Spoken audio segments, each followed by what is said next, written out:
Lebih detail dari Bambang Tri, orang ini bongkar jelas dari sebelum menjabat wali kota siapa sebenarnya Jokowi.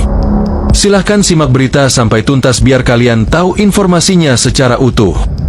Sudah ekspor label itu ke Cina itu sebelum jadi gubernur, ketika masih luntang-lantung pulang dari Aceh nggak ada kerjaan itu. Nah, menurut orang-orang Solo, dia ditangkap oleh polisi Cina itu sebelum jadi wali kota. Saya pikir Jokowi ini juga dijadikan agen oleh Aceh. Biasa ya, orang yang sudah ketahuan jeleknya atau ketahuan aibnya itu bisa dipakai.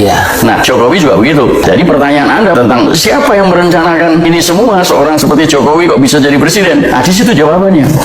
Tetapi Amerika nggak suka. Amerika juga ingin menggunakan Jokowi sebagai agennya. Nah, contohnya, saya tulis nih, ketika Jokowi itu diperkenalkan oleh Megawati, diperkenalkan kepada beberapa duta besar di Jakarta, dia tuh cium tangan duta besar Amerika.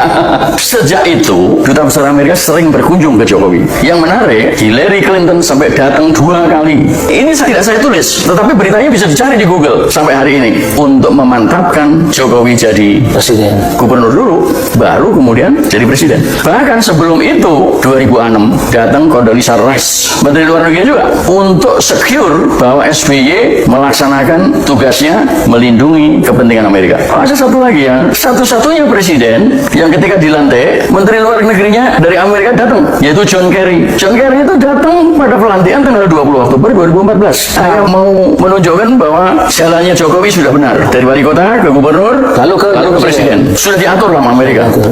Di samping Cina tadi itu banyak yang tidak diketahui orang, bahwa ketika Megawati menetapkan Jokowi jadi calon presiden untuk 2014 itu digugat sama Prabowo di MK tentang soal jumlah suara. Apa yang terjadi?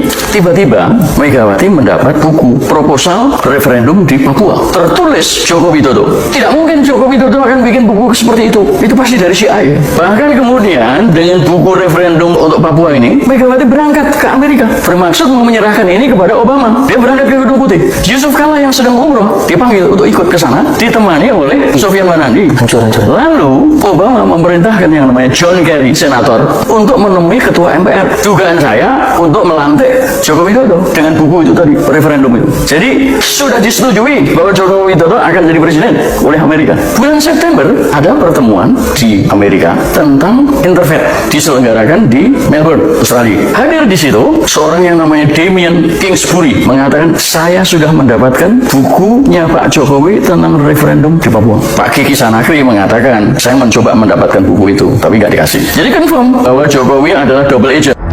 Negara-negara di dunia tengah berlomba mencari solusi untuk mensejahterakan dan memberikan perlindungan untuk memperoleh keadilan terhadap rakyatnya. Di Indonesia, para penyelenggara negara berlomba merampas hak politik, hukum, dan ekonomi rakyatnya. Negara yang merdeka didasarkan oleh nilai Pancasila, tetapi pemimpinnya berperilaku sebagai penjajah atas bangsanya sendiri. 10 tahun di bawah rezim Jokowi, seluruh hajat hidup rakyat porak-poranda akibat otoritarian personality Jokowi. Bagaimana Jokowi memulai menapaki karirnya hingga duduk di singgasana kekuasaan negara dengan kebohongan dan pengkhianatan terhadap negara. Baru 6 bulan menjabat sebagai wali kota Solo, Jokowi membuka pintu bagi masuknya kepentingan AS melalui kerjasama dengan 2 agen CIA atas nama Pierre Angelo dan David S. Williams untuk mengontrol keradikalan Ustadz Abu Bakar Ba'asyir. Jokowi dinilai AS berhasil meredam keradikalan Abu Bakar Ba'asyir. Hal tersebut terbukti dari bocoran kawat diplomatik dari Dubes AS di Jakarta, Cameron R. Hume, kepada Pentagon sesuai bocoran website Wikileaks berjudul Solo, From Radical to Tourist Heaven.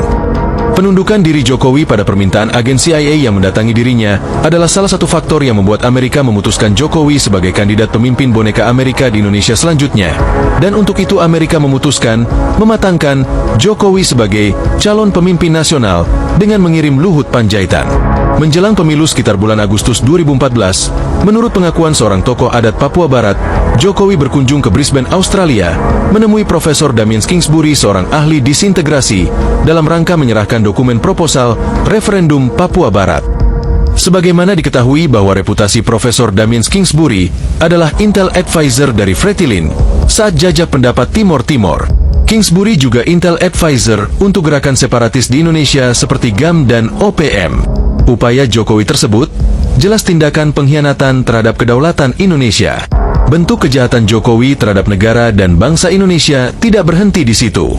Pasca merebut kursi Presiden RI, Jokowi secara terukur terus mengumbar kebohongan demi kebohongan yang mengakibatkan bangsa ini terbelah. Lebih ironis lagi, Jokowi menggunakan strategi komunis, melemahkan pilar-pilar penyangga kedaulatan negara yaitu Islam dan TNI, serta membangun kekuatan perlawanan dengan membangun sistem sel, melalui mempertahankan kelompok relawan sebagai ujung tombak kekuatan Jokowi. Begitu terang benerangnya kejahatan Jokowi terhadap negara dan bangsa Indonesia. Tapi mengapa instrumen hukum dan keamanan yang berada di bawah kekuasaan Presiden Prabowo masih menjadi garda terdepan pelindung Jokowi? Bahkan tidak segan-segan memberangus suara kebenaran yang datang dari rakyat. Kepada Bapak Presiden Prabowo, hendaknya berhati-hati, karena akan membayar mahal ketika membiarkan bola salju kemarahan rakyat terhadap Jokowi sang pengkhianat negara. Dengan mengusung format narasi Presiden Wong Cilik, mantan Presiden Indonesia, Joko Widodo sukses meyakinkan rakyat Indonesia bahwa dirinya adalah presiden pro-rakyat. Bahkan Jokowi diframing seperti Obama, ex-presiden Amerika Serikat, yang merupakan sosok pemimpin representasi kelompok minoritas. Tapi tidak banyak yang mengetahui jejak langkah Jokowi dalam menapaki keberuntungannya step by step mencapai puncak tertinggi kekuasaan negara. Tahun 2005 bersamaan dengan terpilihnya Jokowi sebagai wali kota Solo dengan persentase suara sebesar 36,62%, Dinas Intelijen Amerika menangkap salah seorang yang terkait serangan September 11 dan bom Bali tahun 2002 bernama Ridwan Isamuddin atau Hambali. Dia ternyata memiliki hubungan dengan jemaah Islamiyah yang terkait Al-Qaeda, pimpinan Abu Bakar Bashir yang bermarkas di Solo. Berdasarkan dokumen Central Intelligence Agency, CIA, yang dibocorkan oleh Wikileaks, pada tanggal 7 April 2006 agen CIA atas nama Pierre Angelo dan David S. Williams menemui Jokowi yang ketika itu menjadi wali kota Solo. Agen CIA itu meminta Jokowi untuk mengontrol gerakan Abu Bakar Bashir. Sesuai permintaan Amerika, Jokowi berhasil mengontrol keradikalan pengikut Abu Bakar Bashir di Solo melalui pendekat pribadi dengan sang ustadz. Hubungan Jokowi dan Abu Bakar Bashir semakin dekat, hingga Jokowi berhasil menjadi gubernur Jakarta. Keberhasilan Jokowi mengontrol Abu Bakar Bashir mendapat pujian Amerika sebagaimana kawat diplomatik dari Dubes AS di Jakarta, Cameron R. Hume kepada Pentagon, sesuai bocoran website Wikileaks berjudul Solo, From Radical to Tourist Heaven. Selanjutnya, AS memutuskan untuk menyiapkan Jokowi sebagai kandidat Presiden Indonesia dengan melibatkan Luhut Binsar Panjaitan untuk mematangkan rencana mengusung Jokowi sebagai Presiden Indonesia yang dibakingi AS. Sebagai langkah awal operasi intelijen, menggarap Jokowi sebagai calon Presiden Indonesia, pada tahun 2008 dibentuk usaha patungan dalam wadah perusahaan PT Rakabu Sejahtera antara Luhut Binsar Panjaitan dengan Jokowi. Dalam akta pendirian perusahaan, tercatat modal awal dari Luhut 15,5 miliar rupiah dan putra Jokowi bernama Gibran sebesar 19,2 miliar rupiah. Selanjutnya, operasi intelijen fokus kepada memformulasikan citra palsu Jokowi sebagai tokoh muda terbaik negeri ini. Jokowi dikaitkan dengan SMK dan menciptakan citra riwayat hidup Jokowi menjadi sosok pemuda dari keluarga miskin yang tinggal di bantaran kali dan mengalami dinamika hidup yang cukup pahit. Ketika sosok Jokowi sudah siap untuk dipublikasikan, maka dipilih Tempo milik Gunawan Muhammad, anak didik Ivan Katz agen CIA. Tempo memainkan peran sentral dalam mengangkat Jokowi ke panggung nasional. Terbukti bahwa Tempo adalah majalah yang pertama kali mengulas kehebatan dan visionernya Jokowi terkait proyek yang akan menjadi cikal bakal mobil nasional bernama SMK. Jokowi segera menjadi fenomena baru tokoh muda di Indonesia.